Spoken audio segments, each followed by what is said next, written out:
Baby, যার নাম পরিবার রেখেছিল রোজা।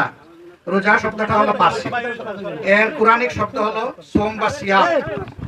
আর কোন মহিলা যখন রোজা পালন করে তখন তাকে সাইমা বলে। আমরা প্রস্তাব করেছি তার নাম হবে ইনশাআল্লাহ সাইমা সেলিম। এই নামটা কেমন লাগে শুনতে? ভালো লাগে? আলহামদুলিল্লাহ, এখন থেকে সে সাইমা সেলিম ইনশাআল্লাহ। তার বাবা চলে গেছে, সে জাতীয় সম্পদ আলহামদুলিল্লাহ। এখন দায়িত্ব আমাদের সবার, আমরা আছি এই শিশুর সাথে আছি ইনশাআল্লাহ। এই শিশু বড় হওয়া পর্যন্ত আমরা তার সাথে থাকবো, এরপরেও তাকে ছেড়ে দিব না ইনশাআল্লাহ। সে আমাদের পরিবারের সদস্য, আমাদের সবার কাছে আমানত আলহামদুলিল্লাহ।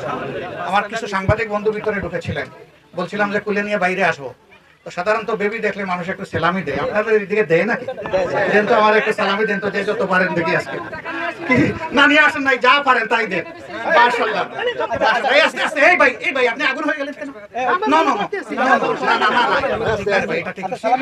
আপনার মতোই একজন মানুষ, সবাইকে সবাই সম্মান করি ইনশাআল্লাহ। আলহামদুলিল্লাহ, অনেক টাকা এসে গেছে। এটা বড় কোনো কথা না, কিন্তু এটা আপনাদের অন্তরের ভালোবাসা। আপনারা এই রোজার জন্য কি পদক্ষেপ? হ্যাঁ বলতেছি, আমরা আপনাদেরকে সাথে নিয়ে নেওয়া শুরু করে দিলাম। এখন আমি ওখানে একটা পথসভা ছিল, সেখানে বলে এসেছি এই রোজা বড় হওয়া পর্যন্ত, আস্তে আস্তে আস্তে কথা হাতে রাখেন, এই রোজা বড় হওয়া পর্যন্ত ইনশাআল্লাহ